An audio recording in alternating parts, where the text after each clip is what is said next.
আজকে আপনাদের সামনে দেখাতে চলেছি আমরা যখন এক্সেলে কোনো একটা কাজ করি, সাপোজ আমি এক্সেলে এই কাজটা কমপ্লিট করেছি, এখানে নাম্বার দিয়েছি, ওয়েবসাইটের লিঙ্ক দিয়েছি, কিন্তু আমরা এই পেজটাকে আমাদেরকে A4 পেজে প্রিন্ট করতে হবে, কিন্তু আমরা আসলে এই জিনিসটা পারি না। যেমন আমি যদি এটাকে আমি তৈরি করছি, কিন্তু তৈরি করার পরে যদি এটাকে আমি কন্ট্রোল পি দিয়ে ইন্টারে যাই, কিন্তু দেখেন এটাকে আমি প্রিন্ট করতে পারতেছি না। এমনকি যদি প্রোটের থেকে আমি ল্যান্ডস্কেপেও চলে যাই, তাও দেখেন আমি এখানে এটাকে সঠিকভাবে প্রিন্ট করতে পারি না। কিন্তু আমি কি করলে এখান থেকে আমি এটাকে সঠিক মাপে সঠিকভাবে এটাকে ল্যান্ডস্কেপ পেজে আমি এই ফাইলটাকে প্রিন্ট করব, মানে এক কথা, অথবা আমি এটাকে পিডিএফ করব, সেই পিডিএফটাও আমার সরাসরি ল্যান্ডস্কেপের একটা পেজের একটা ফাইলে এটা কমপ্লিট হবে।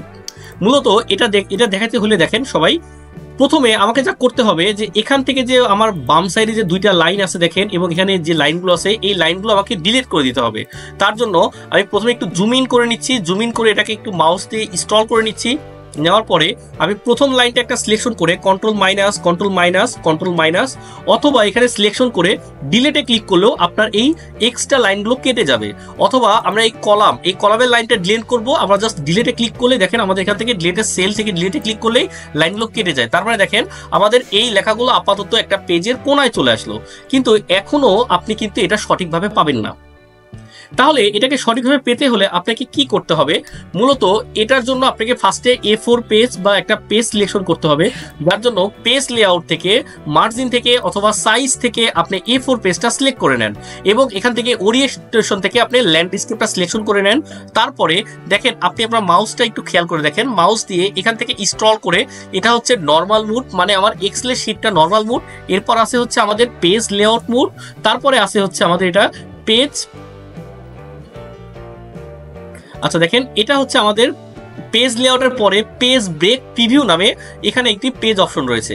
আমরা তাহলে কোথায় আসবো? নর্মাল মুড থেকে। এটা হচ্ছে আমাদের নর্মাল মুড, এই নর্মাল মুড থেকে আমরা চলে আসবো সরাসরি পেজ ব্রেক প্রিভিউতে। যখন পেজ ব্রেক প্রিভিউতে আসবো, আমাদের সামনে দেখেন দেখাচ্ছে যে আমাদের এই পেজটা আছে হচ্ছে দুইটা পেজে, এটা একটা পেজ, এটা আরেকটা পেজ, কিন্তু এটাকে আমি রাখবো অনলি ফর একটা পেজে।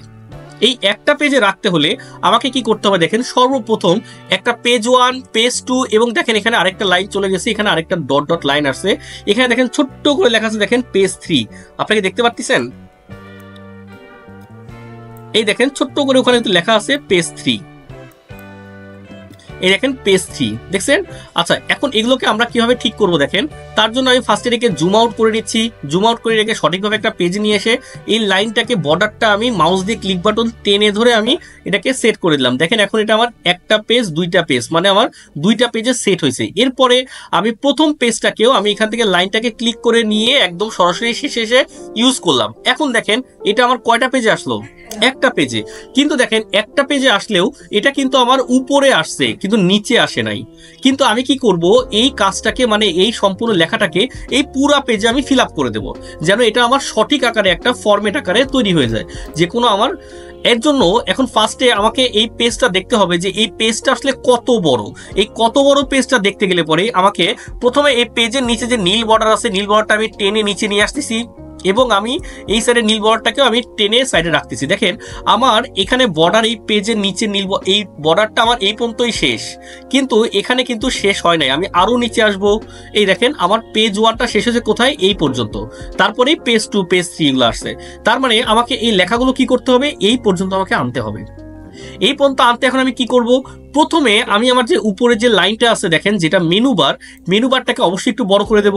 আমি এটাকে সিলেকশন করে নিয়ে আমি এটাকে অবশ্যই সবগুলোকে মিডল পয়েন্টে নিয়ে আসতেছি। মিডল পয়েন্টে নিয়ে এসে এটাকে লেখাগুলোকে একটু বোল্ড করে দিচ্ছি, মোটা করে দিলাম। মোটা করে দেওয়ার পরে আমি এটাকে একটু বারটাকে টেনে বড় করে দিচ্ছি, এবং এই লেখাগুলোকে আমি আরেকটু বড় করে দিলাম। আচ্ছা আগে আমি এভাবে তৈরি করে নিই, তারপর আমি এটাকে বড় করে নিচ্ছি। দেখেন এখান থেকে সরাসরি আমি ফার্স্টে এগুলোকে সিলেকশন করে নিচ্ছি, আমার এগুলো সবগুলো ঠিক আছে। এই সংখ্যাগুলোতে মিডল পয়েন্টে থাকতো তাহলে দেখতে অবশ্যই ভালো লাগতো। আচ্ছা এগুলো হচ্ছে ব্লক কমেন্টের, এবং এগুলো যদি মিডল পয়েন্টে থাকতো তাহলে অবশ্যই এটাকে দেখতে অনেক সুন্দর ভালো লাগতো।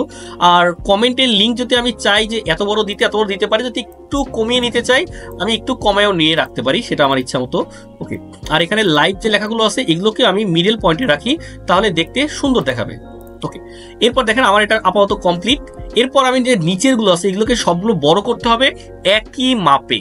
এর জন্য আমি কি করব, আমার যে ঘর মানে 1 থেকে 16 পর্যন্ত ঘর, তার বাম দিকে যে ঘরগুলো আছে মানে রো, এই রো গুলোকে আমি সবগুলোকে সিলেকশন করে নেব। সিলেকশন করে নিয়ে আমি এখান থেকে ফরম্যাটে ক্লিক করব, ফরম্যাট থেকে রো হাইটে ক্লিক করে দেখব এখানে আছে কত 14 পাওয়ার আছে। আমি 14 থেকে এটাকে 25 করে দিলাম, মানে 25 করে দিলে দেখেন আবার এটা বড় হচ্ছে, কিন্তু পেজ 1-এ কিন্তু এটা শেষ হচ্ছে না।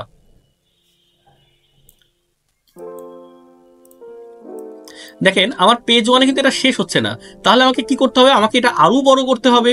তার জন্য আমি এখানে আবার সিলেকশন করব, আবার সিলেকশন ফরম্যাটে এসে রো হাইটে এসে এবার 25 আসলে এবার 25কে আমি 50 করে দিচ্ছি। দেখেন 50 করে দেওয়ার পরে এখন দেখেন একটু কাছাকাছি আসছে।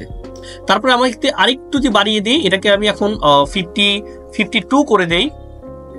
দেখেন 52 করে দিলাম, আমার আরেকটু বাড়ছে। আচ্ছা ফরম্যাটে আসলে আমি এটাকে 55 করে দেই, 55 করে দিলাম। দেখেন আমার এটা আসছে এই পর্যন্ত। এখন আমি আপাতত এই পর্যন্তই রাখতেছি। রাখার পরে দেখেন এই লেখাগুলো সবগুলোকে আমি এটাকে মিডল টাইমে মিডল মাঝখানে রেখে দিচ্ছি এবং এই লেখাগুলোকে সবগুলোকে একটু বড় করে দিচ্ছি। ওকে, এরপর দেখেন এখন এখান থেকে আমি কি করব, এখানে আমার দেখেন এখানেও দেখেন গ্যাপ আছে, দেখেন এখানে লাইন, এখানেও গ্যাপ আছে। এই গ্যাপটার জন্য যে আমি যখন এই যে একটু আগে কেটে দিছিলাম সেটাকে আমি বড় করে নিচ্ছি। বড় করে নিলে পরে দেখেন কিন্তু এই গ্যাপটা আমার পার হয়ে চলে যাচ্ছে, তাই না? এই পার হয়ে যাওয়ার জন্য আমি এই লাইনটাকে এখানে রেখে দিচ্ছি এবং এই গ্যাপটাকে এখান থেকে আমি শেষ করে দিচ্ছি। তারপরে দেখেন এখন যদি আমি প্রিন্ট করতে যাই, খেয়াল করে দেখেন এটা আমার মিডল পয়েন্টে চলে আসছে না পেজের, কিন্তু এখনো দেখেন নিচে অনেকখানি গ্যাপ আছে। এটার জন্য তো আমি এটাকে আরেকটু বড় করে দেই, অসুবিধা আছে কি? আরেকটু বড় করে দিই এটাকে আমি। আচ্ছা এরপর একটু বড় করে দিলাম, দেওয়ার পরে এই যে লেখাগুলো আছে লেখাগুলোকে একটু বড় করে দিচ্ছি এবং এটাকে একটু বোল্ড করে দিচ্ছি, মানে এটা হচ্ছে মেন জিনিস। এটাকে কমেন্ট লিঙ্ক আমি এটাকে রাখলাম। আর যদি আমি এটাকে একটু আমি এগুলোকে কালার কম্বিনেশন করে দেই তাহলে অবশ্যই দেখতে অনেক সুন্দর ভালো লাগবে। আচ্ছা একটা কালার কম্বিনেশন করে রাখলাম। আর এইগুলোকে নাম্বার সিরিয়ালের কালারটা অবশ্যই আমরা চেঞ্জ রাখবো, যেন আমাদেরটা অবশ্যই যেন বোঝা যায়। আর হচ্ছে আমাদের এগুলো যে সিলেকশন করে এগুলোকে আমরা সবগুলোকে কালার একইভাবে কালার রাখবো। এর সাথে এখন এই সবগুলোকে আমরা একটা বর্ডার করে দেব। এখন সিলেকশন করে নিই, এখান থেকে বর্ডার থেকে আমরা এটাকে অল বর্ডার করে দিচ্ছি এবং চারপাশে বর্ডারটা যেন মোটা হয় এই জন্য ঠিক আউটসাইড বর্ডারটা কমপ্লিট করে দিচ্ছি। এরপর এখন কন্ট্রোল পি দিয়ে দেখেন, এই দেখেন খেয়াল করেন আমার এখানে এগুলো চিকন বর্ডার কিন্তু চারপাশে বর্ডারটা কি মোটা, তার মানে আমার এখানে এটা ঠিক আছে। ওকে, এখন এটাকে আমার সঠিকভাবে রূপান্তর করে আনতে আমার আরেকটু দেখেন নিচে গ্যাপ আছে, যার জন্য আমি এগুলোকে সিলেকশন করে নিয়ে এখন আর এই সংখ্যায় যাব না, যদি আমি এখান থেকে ধরে একটুখানি টান দেই। আচ্ছা দেখেন আমার কিন্তু একটা পার হয়ে চলে গেছে, দেখছেন আমার এখন এটা পার হয়ে চলে গেছে, কিন্তু না আমি এটা পারই দেব না, তাহলে আমাকে একটু কমাইতে হবে, যে আমি একটুখানি কমিয়ে দিচ্ছি। ওকে, এবার দেখেন আমার সঠিক মাপে আসছে। এরপর আমি কি করব দেখেন খেয়াল করে, এখন আমি এখান থেকে একটু টেনে দেখে নিই এটা ঠিক আছে কিনা। হ্যাঁ এটাও ঠিক আছে, খেয়াল করে দেখেন। তাহলে এখন এটা আমার পেজ 1 আমার কমপ্লিট, আমার পেজ 1টা কি আমার কমপ্লিট। আমি এটাকে এখানে রাখলাম। দেখেন আমার এই লেখাটাকে কি এখন আমার একটা পেজে কমপ্লিট হয়ে গেছে। কিন্তু এখন যদি আপনি এখান থেকে একটু এই পেজ 1 কমপ্লিট করলে পরেও দেখেন এই পেজটাকে আমার এখনো মিডল পয়েন্টে আনতে হবে, যেটা এখানে আসেনি। তার জন্য আপনাকে কি করতে হবে, এখান থেকে পেজ সেটআপ ধরতে হবে। পেজ সেটআপ থেকে আপনাকে মার্জিনে আসতে হবে। মার্জিন থেকে টপকে আমি 0 করে দিচ্ছি, লেফটকেও 0 করে দিচ্ছি, বটনকেও 0 করে দিচ্ছি, ফুটারকেও 0 করে দিচ্ছি। আমি সবগুলোকে 0 করে দিচ্ছি এবং হেডারকেও আমি 0 করে দিচ্ছি। টপে একটু রাখি, টপে 50 রাখি, কারণ টপে যেন উপর থেকে একটু বেশি হয়। রাখার পরে হরিজন্টাল ক্লিক করলাম এবং ভার্টিক্যালে ক্লিক করলাম। এখন দেখেন পেজটা মিডলে চলে আসছে না। এরপর আমি যেটাকে ওকে দেই, সেটা দেখেন আমার পেজটা একদম পরিপূর্ণভাবে মিডল পয়েন্টে আছে, পরিপূর্ণভাবে মিডল পয়েন্ট আছে। যদি আপনি যদি বলেন যে স্যার এখানে নিচে একটু বেশি আছে, এই নিচে একটু বেশি থাকার কারণটা হচ্ছে এই যে আমরা এখানে একটু গ্যাপ রাখছিলাম, তাই যদি এই গ্যাপটাকে আমরা না রাখি তাহলে এটা আসবে না। যদি সাপোজ আমি এটাকে একটু আর একটু বাড়িয়ে দেই, এই দেখেন আমি যদি এই লাইনটাকে একটু বাড়িয়ে দেই, এই লাইনটাকে একটু বাড়িয়ে দেই, এক কথা আমি যদি এভাবে বাড়িয়ে দিতে থাকি অথবা যদি সব সিলেকশন করে নিতে আমি বাড়ায় দিই, তাহলে দেখেন আমার এটা কিন্তু সঠিকভাবে চলে আসবে, দেখছেন? আচ্ছা এরপর দেখেন এখন কি করব আমরা, এটা এখন তাহলে আমার সঠিকভাবে পরিপূর্ণভাবে হয়ে গেল। আমি যদি এখন এটাকে পিডিএফও যদি করি, খেয়াল করে দেখেন আমি এটাকে সেভ অ্যাজ থেকে আমি যদি এটাকে ডেস্কটপ থেকে আমি পিডিএফ করেও দেখাচ্ছি আপনাদেরকে। এক্সেল শিট, এখান থেকে পিডিএফ কোথায়, পিডিএফ দিয়ে আমি সেভ করে নিচ্ছি। দেখেন এটাকে পিডিএফ করে আমি সেভ করে নিলাম। এই দেখেন আমারটা কমপ্লিট হয়ে গেছে। ক্লিয়ার সবাই? আমার ল্যান্ডস্কেপে আমার পেজের কমেন্ট লিঙ্ক, ব্যাক লিঙ্ক এটা আমার কমপ্লিট। বিষয়টা হচ্ছে এরকম, এগুলো কোনো কিছুই কঠিন না, সবই সহজ। নেক্সটে অবশ্যই এক্সেলের কাজ আপনাদের সবাইকে দেখাবো। আজকের মতো ধন্যবাদ, সাবস্ক্রাইব প্লিজ।